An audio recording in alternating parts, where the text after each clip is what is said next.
Hello बच्चों, कैसे आप सभी लोग। उम्मीद करता हूं बहुत अच्छे होंगे। बेटा जैसे आप देख पा रहे हो, आज हम बात करने वाले हैं टेंसेस के बारे में। टेंस क्या होते हैं और किस तरह से इनका ट्रांसलेट करेंगे और ये कितने इंपॉर्टेंट है और किस तरह के एग्जाम में आपके आते हैं, बोलचाल में किस तरह से इनको यूज करेंगे, ये सारी बातें आज इस क्लास में जानने वाले हैं। बहुत ही इंपॉर्टेंट होने वाली है क्लास, क्योंकि टेंस बेटा आधार है इंग्लिश का। यदि आप इंग्लिश सच में सीखना चाहते हो, यदि चाहते हो कि एक्यूरेसी आए आपके, तो टेंस आपको बहुत अच्छे से आने चाहिए। यदि आपको टेंस नहीं आते हैं तो आप ना तो अच्छे से इंग्लिश लिख सकते हैं ना तो बोल सकते हैं। तो ये समझ लीजिए कि टेंस बहुत ही आधार है। जिस तरह से आप मैथ पढ़ते हो उसके लिए आपको टेबल आनी चाहिए, उसी तरह से आपको इंग्लिश सीखने के लिए टेंस आने चाहिए। तो आज ये टेंस की आपकी समस्या खत्म हो जाएगी।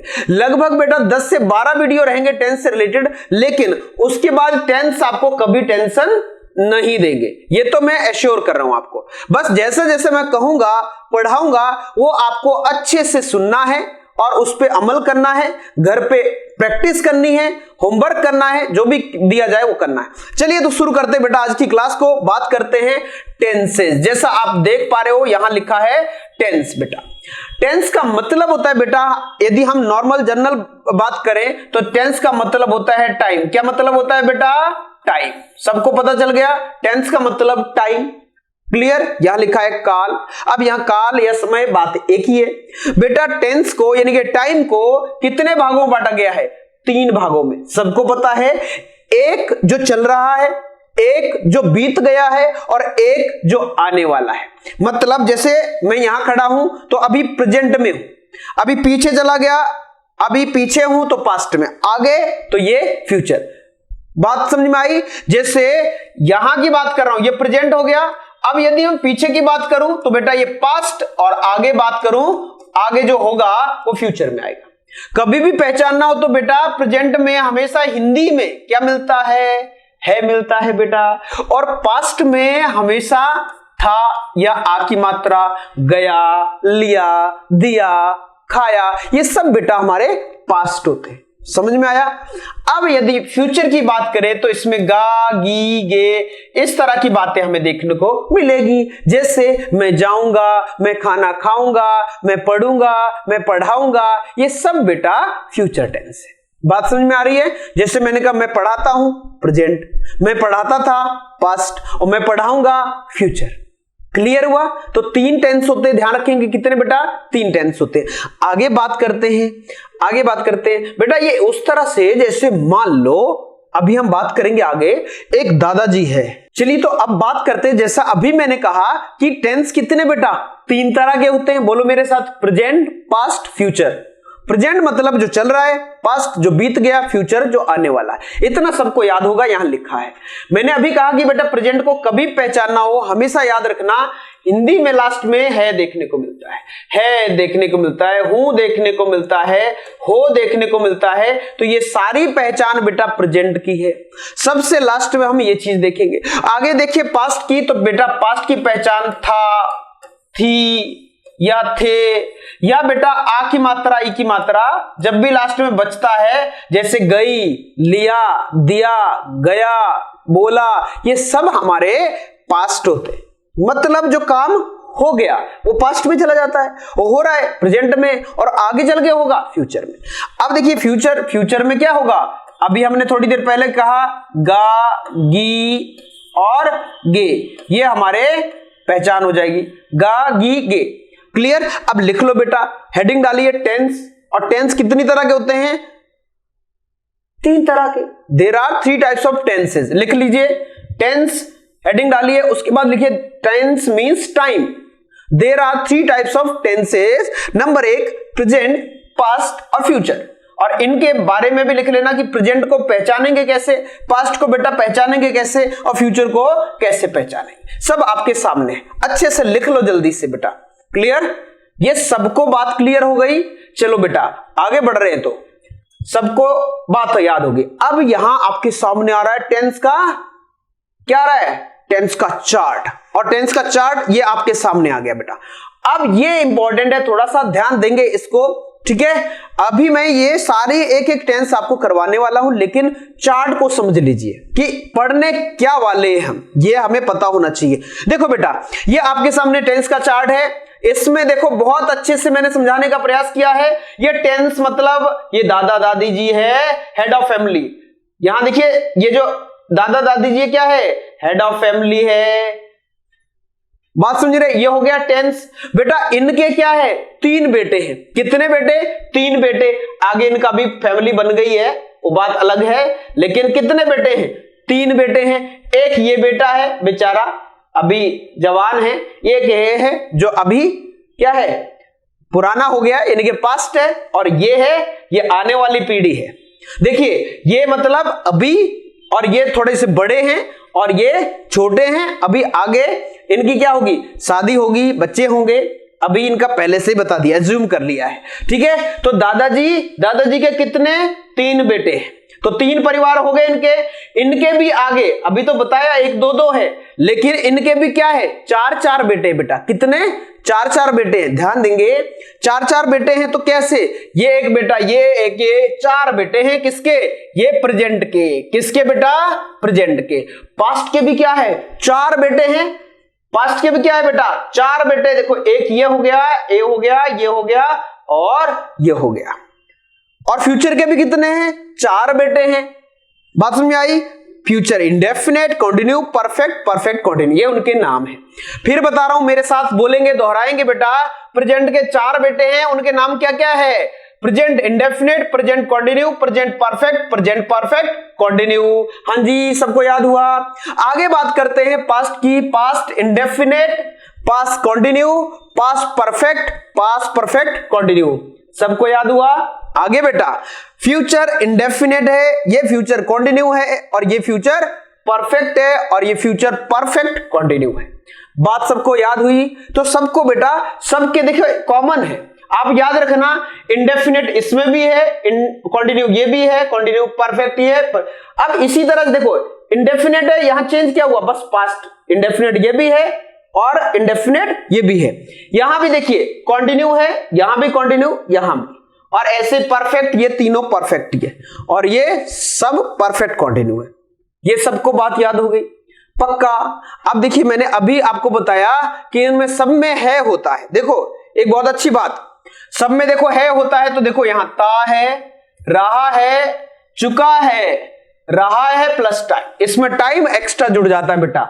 इसमें और इसमें इतना सा अंतर है कि जैसे मैंने कहा, मैं पढ़ा रहा हूं, अभी ये किसकी बात हो रही है, यहां बात हो रही है। और मैंने कहा मैं 5 मिनट से पढ़ा रहा हूं, मैं 5 मिनट से पढ़ा रहा हूं। अब क्या कर दिया मैंने, टाइम जोड़ दिया ना। और जब टाइम जोड़ा बेटा, तो क्या हुआ, ये बन गया हमारा प्रेजेंट परफेक्ट टेंस। बात समझ में आ रही है, प्रेजेंट परफेक्ट कंटिन्यू टेंस बन गया। इतना तो सबको क्लियर हुआ। ये आगे बेटा, आगे समझे, फिर हम डिटेल में पढ़ेंगे। पास्ट इंडेफिनिट में देखो, ता था या आ की मात्रा, एक ही मात्रा बचते हैं, यहां रहा था, फिर आगे क्या हो जाएगा बेटा, चुका था, रहा था प्लस टाइम, वैसे जैसे ऊपर था, कुछ भी नहीं किया। यहां है था बेटा सब में, और यहां क्या हो गया, यहां बेटा सब में क्या हो गया, था हो गया। ध्यान देंगे, सब में क्या हो गया, था हो गया। बस ऊपर है था, यहां था हो गया। इतना सा ही चेंज है। आसान है कि नहीं। अब देखो आगे, इसमें बेटा गा हो जाएगा, होगा जुड़ गया सब में। देखो होगा जुड़ गया, पहले बता दिया था, प्रेजेंट में है, पास्ट में था, और फ्यूचर में होगा। ये सबको याद हो गया। सबको बेटा याद हुआ है, सबको याद होनी चाहिए। हिंदी की पहचान है। अब जब बेटा हिंदी की पहचान हो गई, उसी के हिसाब से हमें क्या करना है, इंग्लिश की पहचान भी देखनी है। तो इंग्लिश में क्या बेटा, इसमें SAES लगाते हैं, इसमें IJMR लगाते हैं, डिटेल में पढ़ेंगे हम। इसमें हैज हैव लगाते हैं, थर्ड फॉर्म, और इसमें हैज बीन हैव बीन का यूज करते हैं। ये हम डिटेल में पढ़ेंगे। अभी तो आपको ये होना चाहिए थोड़ा सा कि टेंस क्या होते हैं, कितने प्रकार के होते हैं, और उनके अंदर कितने टेंसेस टोटल होते हैं। तो टोटल बेटा 12 होते हैं, जैसा कि आप देख पा रहे हैं, 1 2 3 और ये 4। तो 4 ये, तो 4 नीचे भी है, 4 तो 3 4 3 12। क्लियर। ये 4 4 4, यानी कि 12 हो गए टोटल। 12 को अब एक एक करके पढ़ेंगे। कॉपी पेन लेके बैठना, इसको नहीं लिखना है। इसमें तो हमने जनरली समझा कि क्या है, एक टेंस है, उसके भाई 3, ध्यान देंगे, उसके 3 बेटे हैं और तीनों के 4-4 बेटे हैं, तो बड़ी फैमिली हो गई। इसके बारे में बात की। आगे बात करते बेटा। हाँ जी, तो सबसे पहले हम बात करने वाले किसके बारे में? प्रेजेंट इंडेफिनिट के बारे में। बेटा सबसे पहले किसके बारे में? प्रेजेंट इंडेफिनिट, क्योंकि सबसे पहले प्रेजेंट के पढ़ेंगे चारों, फिर पास्ट के चारों, फिर फ्यूचर के 4। तो इस तरह से 12 पढ़ेंगे और मैं इस चीज की गारंटी दे रहा हूं कि आपको टेंस कभी भी पढ़ने की जरूरत नहीं पड़ेगी। इस तरह से पढ़ाऊंगा बेटा, ठीक है। बस लास्ट तक इसको अच्छे से देखना और कॉपी पेन लेके बैठना। पहले इसके बारे में बता दूं बेटा, हमारे यहां सिंगुलर प्लूरल इंग्लिश में क्या होते हैं बेटा? सिंगुलर पर्सन होते हैं। पर्सन कितने होते हैं? 3 पर्सन होते हैं। पहले यह जानना बहुत जरूरी है, फिर हम आगे बढ़ने वाले हैं, बात करेंगे प्रेजेंट इंडेफिनिट की, लेकिन उससे पहले पर्सन को समझ लो। 3 पर्सन होते हैं भाई, फर्स्ट पर्सन, सेकंड पर्सन और थर्ड पर्सन। 3 पर्सन होते हैं, ध्यान देंगे। First person, second person, third person. आराम से चल रहे बेटा। अब देखिए, यदि हम फर्स्ट पर्सन की बात करें तो फर्स्ट पर्सन में आता है बेटा हमारा आई, ठीक है, और वी। आई बेटा हम सिंगुलर की तरह काउंट करते हैं, कहीं कहीं आई प्लूरल की तरह भी काउंट किया जाता है, वो बात करेंगे हम लोग, क्योंकि आई के साथ डू लगाते हैं वहां प्लूरल बन जाता है, आई के साथ हैव लगाते हैं वहां प्लूरल की तरह बन जाता है, लेकिन आई के साथ एम लगाते हैं, आई के साथ वॉज लगाते हैं तो वहां सिंगुलर की तरह बन जाता है। तो ये अपवाद है, पूरी तरह से ना तो बेटा सिंगुलर होता है ना तो पूरी तरह से प्लूरल होता है। अब वी प्लूरल होता है प्योर। अब सेकंड पर्सन की बात करें, हमारे सामने सेकंड पर्सन लिखा है बेटा, यू एक ही होता है। फर्स्ट पर्सन होता है जो बात कर रहा है, अभी मैं फर्स्ट पर्सन हूं बेटा, आप कौन से हो? सेकंड पर्सन है। जो सुनता है वो सेकंड पर्सन, जो बोलता है वो फर्स्ट पर्सन, और जिसके बारे में बात कर रहे हैं वो थर्ड पर्सन। क्लियर हुआ सबको? फर्स्ट पर्सन बोलने वाला, सेकंड पर्सन सुनने वाला, थर्ड पर्सन जिसके बारे में बात की जा रही है। तो देखिए हमारे सामने सेकंड पर्सन मतलब यू है। आगे बात करते हैं बेटा थर्ड पर्सन। थर्ड पर्सन हमारे सामने लिखे जैसे बहुत सारे हैं, देखो ही, सी, दिस, दैट, इट, ये सब हमारे क्या होते हैं? ये सिंगुलर होते हैं और ये थर्ड पर्सन सिंगुलर होते हैं, ठीक है। अब इसमें थर्ड पर्सन प्लूरल भी होते हैं, कौन कौन से? दे, दीज, दोज, ये सब हमारे थर्ड पर्सन होते हैं। ये पूरा आप लोग अच्छे से लिख लीजिए, ध्यान देंगे। फर्स्ट पर्सन आई और वी, सेकंड पर्सन यू और third person he, she, they, these, those, ये सब हमारे थर्ड पर्सन होते हैं। तो ये तीनों पर्सन सबको याद होने चाहिए। क्लियर? ये सभी लोग लिख लीजिए, नोट कर लीजिए। क्लियर? अच्छे से समझ में आया बेटा यहां पर्सन, क्योंकि इनकी जरूरत पड़ने वाली आगे। अच्छा, पर्सन के बाद एक और चीज की हमें जरूरत पड़ेगी, उसको भी मैं बता देता हूं बेटा। जरूरत किस चीज की पड़ेगी? जरूरत पड़ेगी हमें 2-3 चीजों की, उनको समझ लीजिए, उसके बाद हम बात करेंगे। जरूरत पड़ेगी बेटा किसकी? सब्जेक्ट की। जरूरत पड़ेगी हमें किसकी? हेल्पिंग वर्ब की। जरूरत पड़ेगी बेटा किसकी? आगे मेन वर्ब की और ऑब्जेक्ट। ये 4 चीजें हमारी बहुत इंपॉर्टेंट, जिनकी हमें जरूरत पड़ने वाली। इनको अच्छे से लिख लेना कॉपी में। क्या है सब्जेक्ट? मतलब क्या होता है बेटा? सब्जेक्ट मतलब होता है जो काम करता है। अभी मैं काम कर रहा हूं, मैं सिंपल भाषा में लिख रहा हूं, जो काम, ध्यान देंगे, जो काम करता है वो क्या हो गया बेटा? सब्जेक्ट हुआ। बोलो यस और नो। जो काम करता है, मैं बोल रहा हूं तो मैं क्या हो गया? सब्जेक्ट। वह नाच रहा है तो वह क्या हो गया? सब्जेक्ट। राहुल बोल रहा है तो कौन सब्जेक्ट हुआ? राहुल। आगे देखिए हेल्पिंग वर्ब। हेल्पिंग वर्ब बेटा क्या करती है? ये बताती है कि हम किस टेंस की बात करें, मतलब किस टाइम की बात कर रहे हैं। अभी की बात हो रही है, पहले की बात हो रही है या आगे की बात हो रही है, ये पता हमें किससे चलेगा? हेल्पिंग वर्ब से चलेगा। जैसे मैं इसको शॉर्टकट में लिख देता हूं, क्या बताती है बेटा? टाइम को बताती है, टेंस को बताती है, सिंपल सी भाषा में समझ ले। जैसे इज, एम आर, है ना, इज, वॉज या विल बी, इनसे पता चल रहा है। इज लगा दिया तो इससे पता चल रहा है कि अभी की बात हो रही है। वॉज लगा दिया तो बेटा इससे पता चल रहा है कि पुरानी बात हो रही है कोई। इतना तो क्लियर सबको। आगे मेन वर्ब की बात करते हैं। मेन वर्ब होता है बेटा, ये क्या करती है? ये एक्शन को बताती है, मतलब हो क्या रहा है। देखिए जैसे मैंने कहा मैं पढ़ा रहा हूं, क्या कर रहा हूं, पढ़ा रहा हूं, तो पढ़ाना काम हो गया। वह खेल रहा है, खेलना काम हो गया।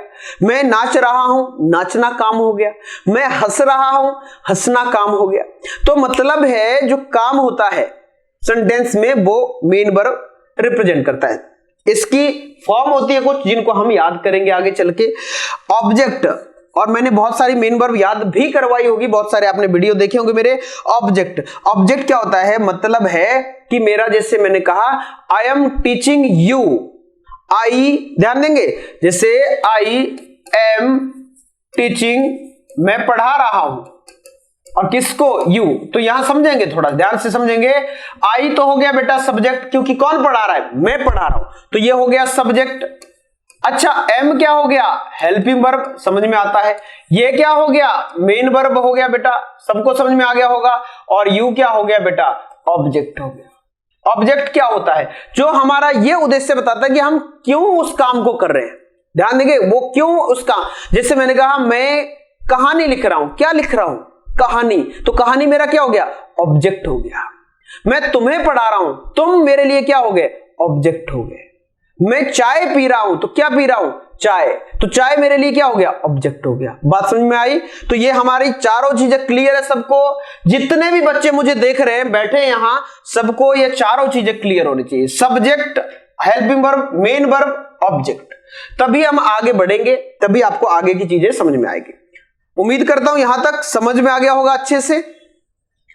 बेटा लिख लो, ये चारों चीजों लिख लीजिए सभी लोग, जितने भी लोग बैठे हैं सभी लोग इसको नोट कर लीजिए, जल्दी से कर लीजिए, जल्दी से भी पहले। सब्जेक्ट जो काम करता है, हेल्पिंग वर्ब जो टाइम को बताती है, मेन वर्ब जो एक्शन को बताता है, जैसे गो, ईट, ये सब मेन वर्ब है। ऑब्जेक्ट मतलब जैसे मैंने लिखा वाटर,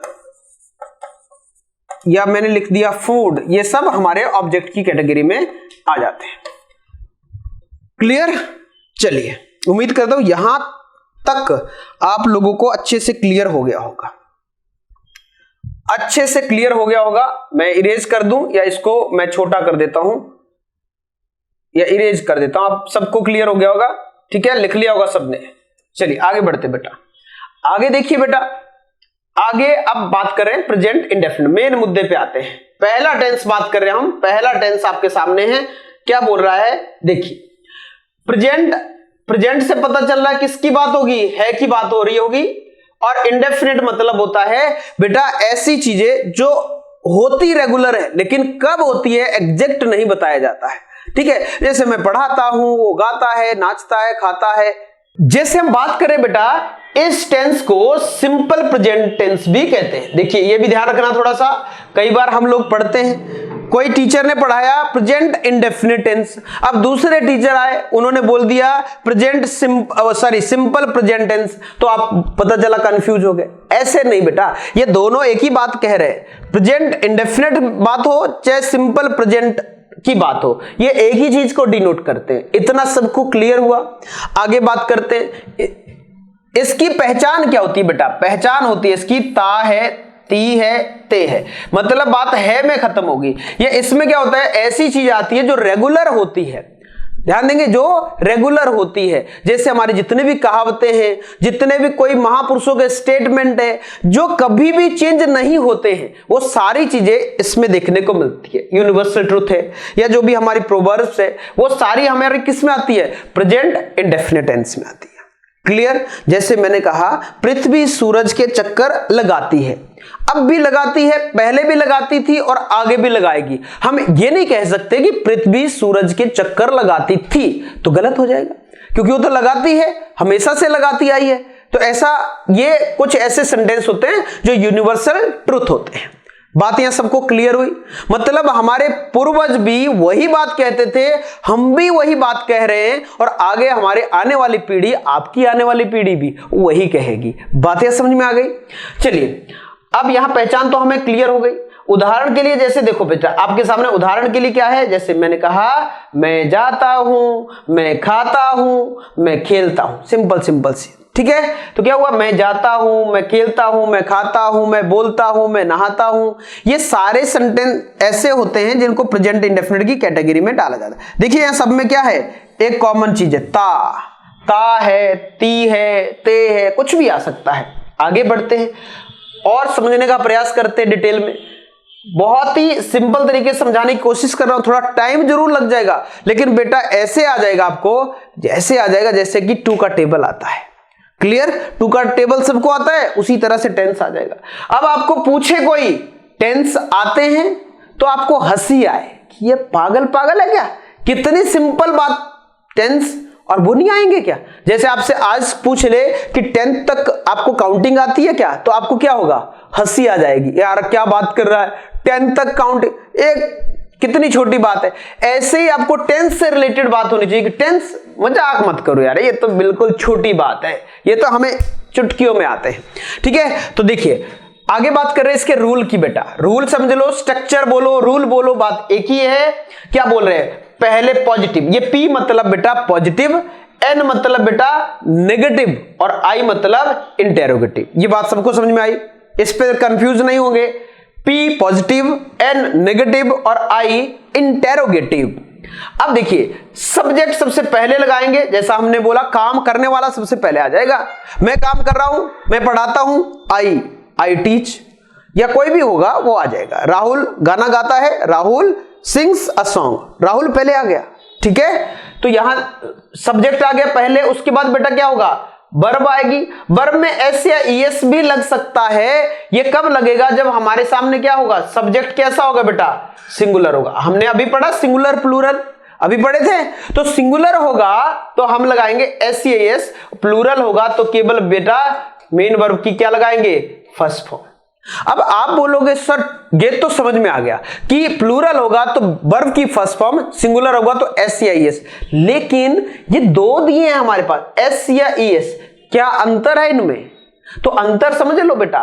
एस या ईएस में ईएस लगाते हैं ओ एक्स, ध्यान देंगे, सी एच डबल एस और एस एच, ये चीजें मिलेगी तो हम ईएस लगाएंगे, और ये नहीं मिलेगी, कोई दूसरी चीजें मिलेगी तो हम एस लगाएंगे। बोलो ये बात सबको क्लियर हुई, ये सबको क्लियर हुआ बेटा, एस या ईएस को लेके कोई परेशानी। जैसे मैंने लिखा ही सिंगुलर है, अब यहां लिख दिया मैंने ही गो, लास्ट में क्या मिला बेटा, क्या मिला, ओ, और मैंने ऊपर लिखा है ओ, तो ओ मिला तो क्या लगाएंगे, यस। ये बात क्लियर हुई सबको। अब यदि मैंने लिखा ही और मैंने लिख दिया वो खाता है तो ही ईट, अब यहां देखिए ये ही है, सिंगुलर है, अब लेकिन यहां लास्ट में क्या मिला, टी है क्या इनमें, नहीं है बेटा इस पे, तो क्या लगाएंगे, तो यहां नीचे आ जाओ, एस लगेगा। बोलो ये दोनों बातें सबको क्लियर अच्छे से हो गई होगी, कब एस कब ईएस, कब ईएस कब एस, क्लियर हुआ सभी को, यस और नो, पक्का, दैट्स गुड। ओके बेटा आगे बढ़ रहे हैं। उसके बाद बेटा ऑब्जेक्ट और अदर वर्ड, यहां सबसे ज्यादा कंफ्यूज होता है बच्चा, जहां मैंने आपको बता दिया एस या ईएस को लेके, ठीक है, और कब लगानी है वर्ब की। जैसे यहां ऐसा हो गया, दे आ गया, दे मतलब प्लूरल है, वे, मैंने कहा दे प्ले, अब इसमें बताओ एस लगेगा कि ईएस, जल्दी बताओ एस लगेगा कि ईएस, इसमें बेटा कुछ भी नहीं लगेगा, ये सही है, बिल्कुल सही है। क्यों, क्योंकि दे प्लूरल है, और प्लूरल में क्या लगेगा, केवल मेल वर्ब की फर्स्ट फॉर्म आएगी। कहां दिया है मैंने यहां बताया आपको, प्लूरल में केवल मेन वर्ब की फर्स्ट फॉर्म आएगी। सब क्लियर हुआ, पक्का ना, दैट्स गुड। अब बेटा यहां नेगेटिव में आ जाए, सब्जेक्ट के बाद डू और डज, और उसके बाद नॉट लगाएंगे। अब डू कब, डज कब, तो याद रखना डू लगाते हैं प्लूरल में और डज लगाते हैं सिंगुलर में। लिख सकता हूं पी और एस, पी मतलब प्लूरल, एस मतलब सिंगुलर। इतनी बात क्लियर हुई सबको, पक्का ना, ठीक है। अब आगे देखो, नेगेटिव नॉट लगाएंगे बेटा, नॉट जहां भी लगा होगा नेगेटिव होगा, और जहां भी आए नेगेटिव बनाओ नॉट लगा दो। कहां, हेल्प वर्ब के बाद। कभी भी नॉट अकेले नहीं आता, याद रखना, कभी भी नॉट बेटा अकेले नहीं आता, जब भी आएगा किसके साथ आएगा, हेल्पिंग वर्ब के साथ आएगा। किसके साथ आएगा बेटा? हेल्पिंग वर्ब के साथ आएगा। Does not, do not, is not, will not, can not, helping verb के जस्ट बाद नॉट देखने को मिलेगा। इतनी बात क्लियर? पक्का ना? ठीक है। मेन वर्ब की first form, object other verb. अब इसमें जब डज नॉट, डू नॉट लग गया तब एस नहीं लगाएंगे। अब इंटेरोगेटिव बनाते हैं। इंटेरोगेटिव में हेल्पिंग वर्ब पहले आ जाएगी, डू या डज बेटा पहले आ जाएगा, उसके बाद सब्जेक्ट, मेन वर्ब की first form, object other verb. ठीक है, डू डज पहले। जो भी हेल्पिंग वर्ब होती है वो कहां आ जाती है? वो पहले आ जाती है। बन गया इंटेरोगेटिव। और नॉट लगा दो हेल्पिंग वर्ब के बाद, बन गया नेगेटिव। और कुछ भी नहीं लगाओ, सिंपल रहे हो, सब्जेक्ट के बाद हेल्पिंग वर्ब जैसे यहां दिया है, सब्जेक्ट के बाद वर्ब की फर्स्ट फॉर्म एस या ईएस, तो ऐसे में वो पॉजिटिव हुआ। देखो लिखा है पॉजिटिव, नेगेटिव, इंटरोगेटिव। बोलो ये स्ट्रक्चर सबको क्लियर हुआ? नोट करो, जल्दी से नोट कर लो बेटा। ये सारी सिंगुलर प्लूरल वाली बातें भी नोट कर लेना। सिंगुलर होगा एस या एस लगाएंगे, प्लूरल होगा मेन वर्ब की फर्स्ट फॉर्म लगाएंगे। ईएस और एस में अंतर क्या है ये भी आपको पता होना चाहिए। OXCH OXCH ऐसे में हम ES लगाएंगे, ये यदि ये लास्ट में मिले, कहां लास्ट में? मेन वर्ब के अंत। ठीक है, S मिले तो हम क्या करेंगे? केवल अदर मिले, यानी कि और कोई इनके अलावा मिले तो S लगाएंगे। ठीक है, नेगेटिव में नॉट लगाएंगे, इंटेरोगेटिव में हेल्पिंग वर्ब पहले ले लेंगे, डू डज पहले ले लेंगे। सबको बात क्लियर हो गई होगी? यदि आपसे पूछे कोई कि प्रेजेंट इंडेफिनिट की हेल्पिंग वर्ब क्या होती है, तो आप क्या बताओगे? डू डज होती है। क्या बताओगे? डू डज होती है। ठीक है, लेकिन सिंपल में क्या लगाएंगे? एस या एस लगाएंगे सिंगुलर के साथ, प्लूरल होगा तो वर्ब की फर्स्ट फॉर्म। सबको याद हुआ बात? सबने लिख लिया होगा। वीडियो रोक के लिख लीजिए करे, पूरा स्क्रीनशॉट ले लो, लिख लो, जैसा भी हो आना चाहिए आपको। आगे बढ़ रहे बेटा, आगे बढ़ रहे हैं तो चलिए आगे देखते हैं आगे क्या बोलता है। आगे देखिए, अब बात करते बेटा एग्जाम्पल की। ध्यान से समझना, बहुत ही सिंपल तरीके से समझाने की कोशिश कर रहा हूं। बात कर रहे हैं हम एग्जाम्पल मतलब उदाहरण। एग्जाम्पल मतलब उदाहरण, यानी कि उससे रिलेटेड अब कैसे हम सेंटेंस बनाएंगे वो समझेंगे। पहला सेंटेंस आपके सामने लिखा है वह खेलता है। ध्यान देंगे, वह खेलता है, तो बेटा क्या हुआ?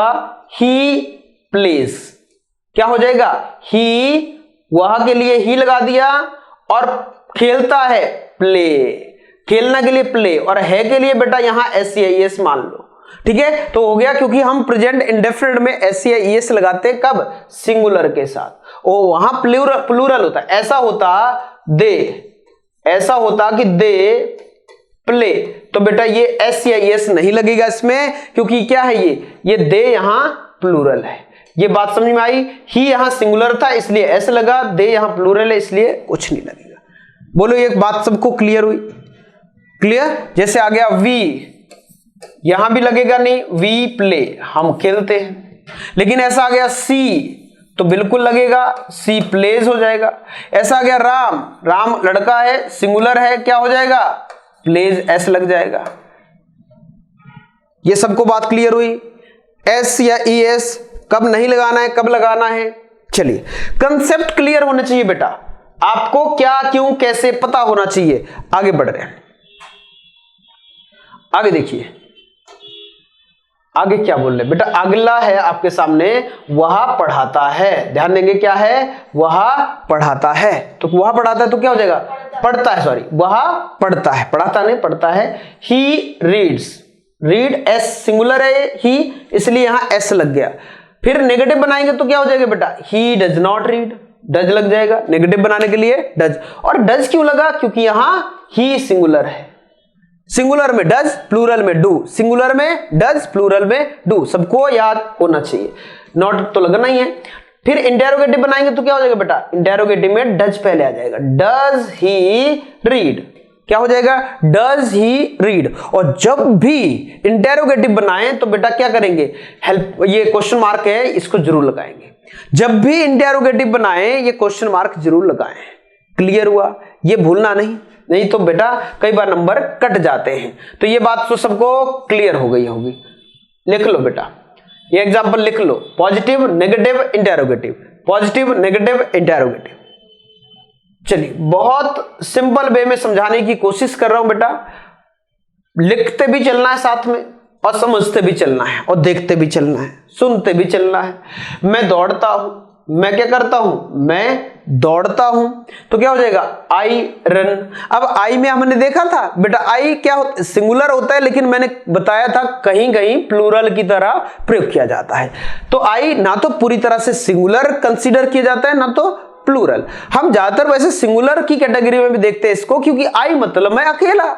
लेकिन अब यहां देखिए प्रेजेंट इंडेफिनिट में आई क्या है, प्लूरल की तरह काम करता है, और प्रेजेंट परफेक्ट में भी आई प्लूरल की तरह काम करता है। इन दो टेंस में आई प्लूरल की तरह काम करता है, बाकियों में सिंगुलर की तरह काम करता है। अब देखिए I run, I do not run, क्या हो जाएगा आई डू नॉट रन। अब आई यहां प्लूरल कंसीडर किया, देखो इन्होंने आई डू नॉट रन, यहां डू आई रन, इस तरह से हो जाएगा, और बाद में क्वेश्चन मार्क लगाएंगे। यहां तक किसी को दिक्कत, पक्का नोट करो, जल्दी से नोट करो बेटा, नोट कर लीजिए जल्दी से। मैं खाता हूं तो क्या हो जाएगा आई ईट, और मैं नहीं खाता हूं आई डू नॉट ईट। मैं बोलता हूं तो क्या हो जाएगा बेटा आई स्पीक, क्या हो जाएगा आई स्पीक। मैं नाचता हूं, मैं गाता हूं तो क्या हो जाएगा आई सिंग। मैं गाना गाता हूं तो आई सिंग अ सॉन्ग, इस तरह से बन जाएगा। ठीक है, बहुत आसान है, बहुत आसान है बेटा। यदि कोई सिंगुलर होता तो क्या हो जाता, ही सी कुछ भी आएगा तो यहां ईट्स हो जाएगा। सिंगुलर है एस लगेगा। ठीक है, आगे बढ़ते बेटा, आगे देखिए नेक्स्ट है वह कठिन परिश्रम करता है, वह कठिन परिश्रम करता है, कठिन काम करता है, तो क्या हो जाएगा ही डज हार्ड वर्क। क्या बोल रहे बेटा ही डज हार्ड वर्क। अब आप बोलोगे सर डज तो ये हेल्पिंग वर्ब होगी, डज ये हेल्पिंग वर्ब होगी, जैसे नीचे है, जैसे नीचे हेल्पिंग वर्ब है डज, वैसे ही ऊपर भी ये क्या है डज हेल्पिंग। नहीं बेटा डज नहीं है, ये डू है, लेकिन यहां ही सिंगुलर है, ही क्या है सिंगुलर है, इसलिए क्या हुआ ईएस लगेगा। ओ है ना, यहां ओ जब भी मिले, मैंने बताया था O X C H double S और एस एच ये मिले बेटा तो हम क्या करेंगे ईएस लगाएंगे। तो समझ में आया यहां डज क्यों हुआ, ईएस लगा है एक्स्ट्रा। और हार्ड वर्क आगे देखिए बेटा he does not do hard work. अब यहां क्या हुआ, अब डज नॉट हेल्पिंग वर्ब लगाई, अब लेकिन यहां से ईएस क्या हो जाएगा, अब हट जाएगा, अब यहां क्या हो जाएगा यहां डू आ जाएगा। ये बात सबको क्लियर हुई। ये ज्यादातर एग्जाम में पूछा जाता है बेटा, आप 7th 8th 9th 10th किसी भी क्लास में पढ़ते हो, अक्सर आपको एग्जाम में पूछा जाता है। आगे देखिए बेटा does he do hard work, does he do hard work, तो इस तरह से आ जाएगा है ना, does he do hard work इस तरह से बन जाएगा, इसको हटा दो। बात यह समझ में आ गई, ये तीनों चीजें क्लियर। आगे बढ़ते बेटा, नोट कर लेना बेटा अच्छे से। इस क्लास के बाद किसी को टेंस प्रेजेंट इंडेफिनिट में कोई भी किसी तरह की दिक्कत नहीं होनी चाहिए, इतना है। आगे देखें, आगे क्या बोल रहा है बेटा, वह गाता है, सिंपल सी बात, वह गाता है। यदि वह गाना गाता है तो ऑब्जेक्ट भी जोड़ दिया, अभी ऑब्जेक्ट नहीं जोड़ा, केवल हमारे पास सब्जेक्ट है, वर्ब है और हेल्पिंग वर्ब है। देखो ये हो गई है, ये क्या हो गई हमारी हेल्पिंग वर्ब, और गाता है ये क्या हो गई, ये हो गई मेन वर्ब, और ये वह क्या हो गया बेटा, ये हो गया सब्जेक्ट। बात सबको समझ में आ रही है, पक्का ना। देखो कितना इजी है, ये सब्जेक्ट, ये मेन वर्ब और ये हेल्पिंग वर्ब है, था, ये सब क्या होती है हेल्पिंग वर्ब होती है। अभी देखिए थे ना, मैं टेंस का चार्ट पढ़ा था जब। अब देखो यहां ही सिंग्स, अब देखो बेटा यहां वह गाता है तो वह के लिए हमने लगाया ही। अब गाने का क्या होता है बेटा सिंग, और यहां ही सिंगुलर है इसलिए यहां एस लगा दिया। बोलो यस और नो, सिंगुलर में एस ये एस लगाते हैं, यहां जी मिला इसलिए एस लगाया। यदि यहां सी एच ओ मिलता तो क्या लगाते हम ईएस लगाते। जैसे वह पढ़ाता है, मान लो ऐसा आ गया तो क्या हो जाएगा ही teach.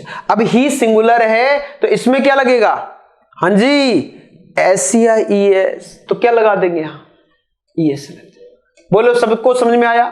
Does he does not सिंग, अब नेगेटिव बनाएंगे तो डज नॉट लगा देंगे। यदि यहां प्लूरल होता बेटा तो डू नॉट लग जाता, लेकिन सिंगुलर है does not sing, does he sing, does पहले आ गया इंटेरोगेटिव में, तो यहां डज ही सिंग हो गया।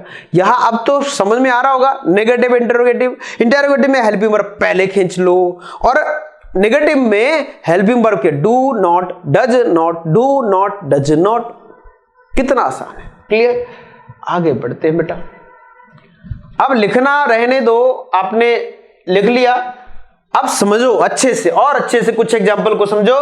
वे हंसते हैं, वे हंसते हैं, अच्छा देखते हैं।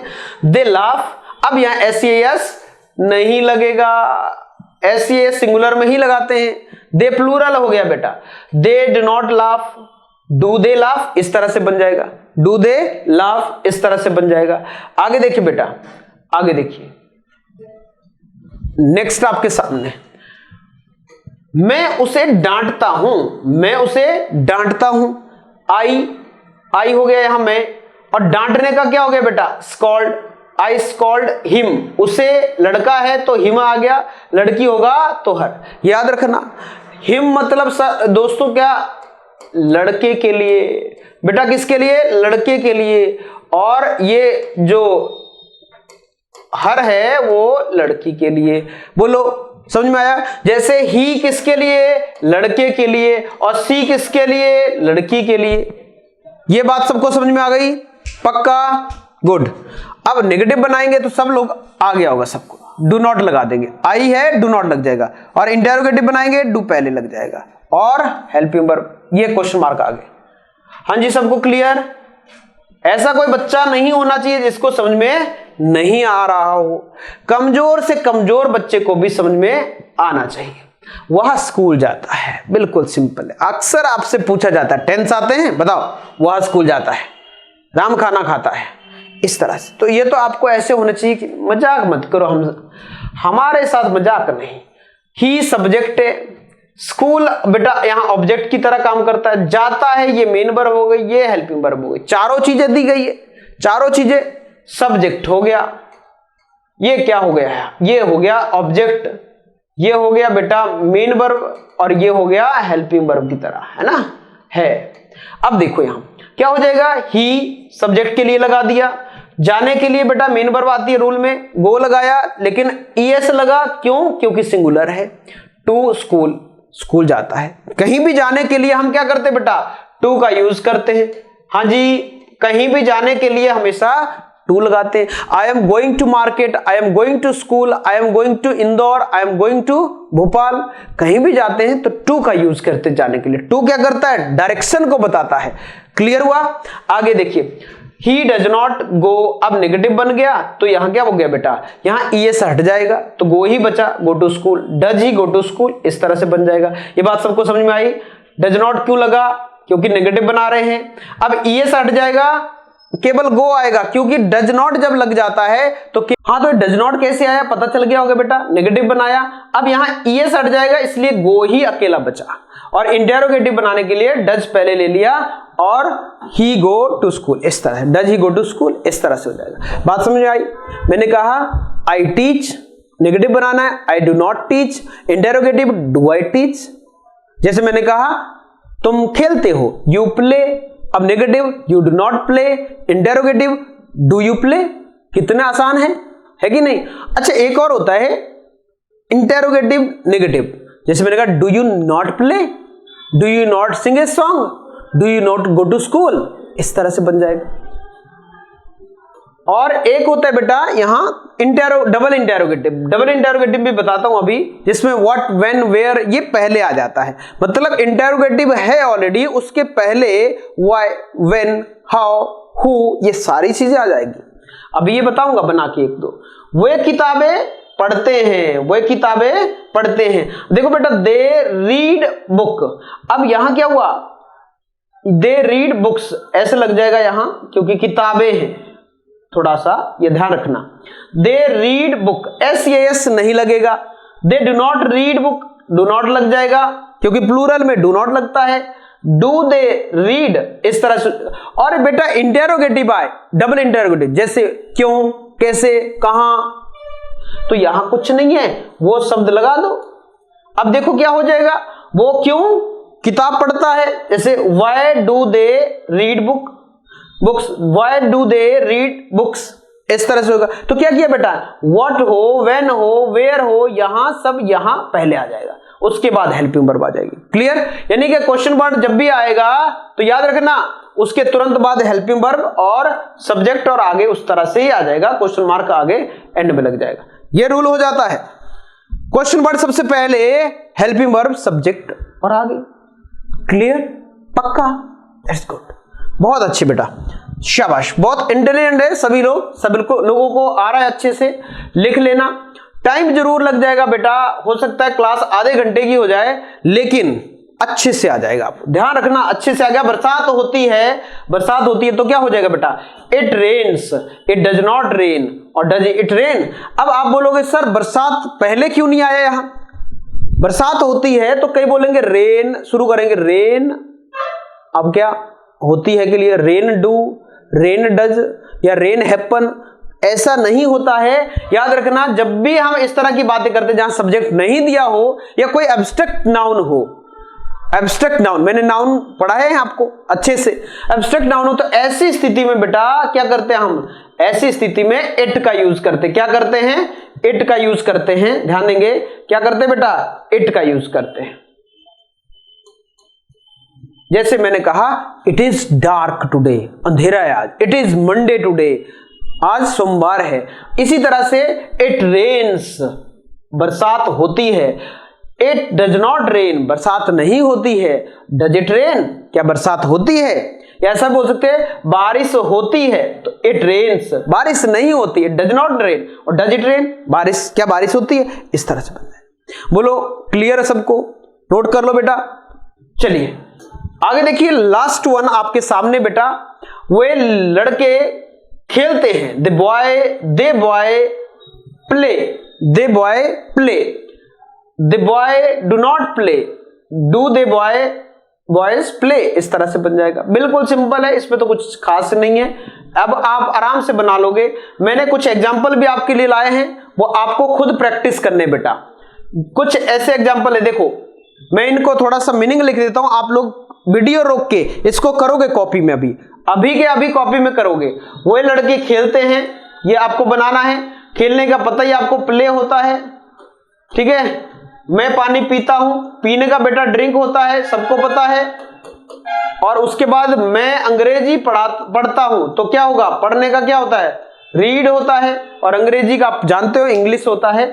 मैं रोज चाय पीता हूं, पीने के लिए बेटा यहां टेक लगाएंगे, ध्यान देंगे, पीने के लिए ड्रिंक नहीं लगाएंगे। ड्रिंक और टेक में क्या अंतर होता है।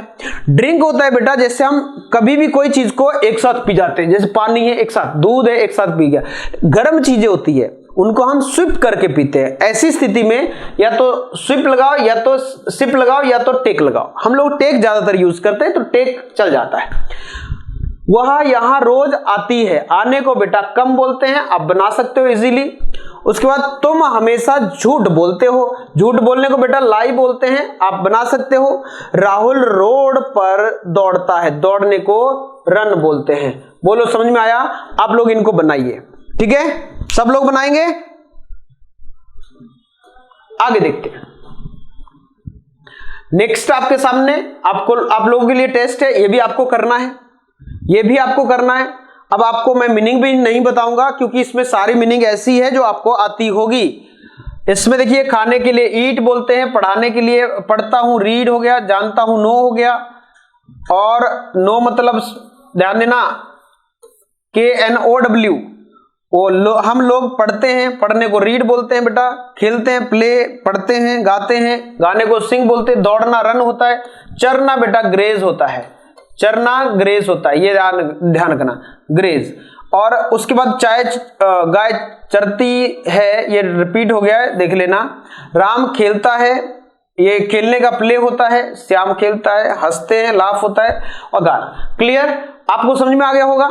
ये आप लोग बनाएं अभी इसी क्लास में, फिर आप इस क्लास को क्विट करना छोड़ना, पहले आप इनको बनाइए, देखिए आपको आते हैं कि नहीं, ठीक है। तो चेक कर लीजिए अपने आप को, और मैं आपके जब स्कूल में आऊंगा तो मैं आपसे पूछूंगा भी ये सारी चीजें, इसीलिए सारी चीजें बेटा लिखते चलो। आपकी कॉपी चेक की जाएगी, आप नोट्स बना रहे हो कि नहीं बना रहे हो ये चेक किया जाएगा। ध्यान रखना। इसलिए सारे नोट्स आपके पास होने चाहिए प्रॉपरली। बेटा इंग्लिश एक बार पढ़ ली ना आपने तो लाइफ टाइम चलेगी। ऐसा थोड़ी भी है कि आप 7वीं क्लास में पढ़ते हैं 12वीं में भाई इंग्लिश अलग हो जाएगी। अब यहां क्या हो जाएगा, राम खेलता की जगह कुछ और बनेगा इसका नहीं। तब भी आप कॉलेज में पढ़ोगे, आप कहीं भी जाओगे तब भी ऐसा ही बनेगा। क्या, राम, एक हेल्प कर देता हूं मैं, क्या हो जाएगा, राम प्लेज, राम प्लेज। ये कभी भी बनाओगे, अभी भी आप यही बनाओगे, आगे भी यही। इंग्लिश है बेटा, लैंग्वेज है, कोई सब्जेक्ट नहीं है। अच्छे से एक बार सीख गए ना, खेल हो जाएगा। SST याद नहीं करनी पड़ेगी, बना के लिख सकते हो। साइंस बेटा याद नहीं करनी पड़ेगी, बना के लिख सकते हो। और भी चीजें, मैथ समझने लग जाओगे, आप क्या लिखा है वो सारी चीजें समझने लग जाओगे, न्यूज़पेपर समझने लग जाओगे। तो इसीलिए मेरा साथ दो और मैं आपको सिखाऊंगा इंग्लिश, ठीक है। तो उम्मीद करता हूं आपने ये सारी चीजें अच्छे से कर ली होगी और मेरे जाने के बाद ये आप पूरा के पूरा जो आज मैंने टेस्ट दिया है इसको आप करोगे, उसके बाद यहां से क्लास से जाओगे। तो आज के लिए बेटा इतना ही। उम्मीद करता हूं आपको अच्छे से समझ में आ गया होगा।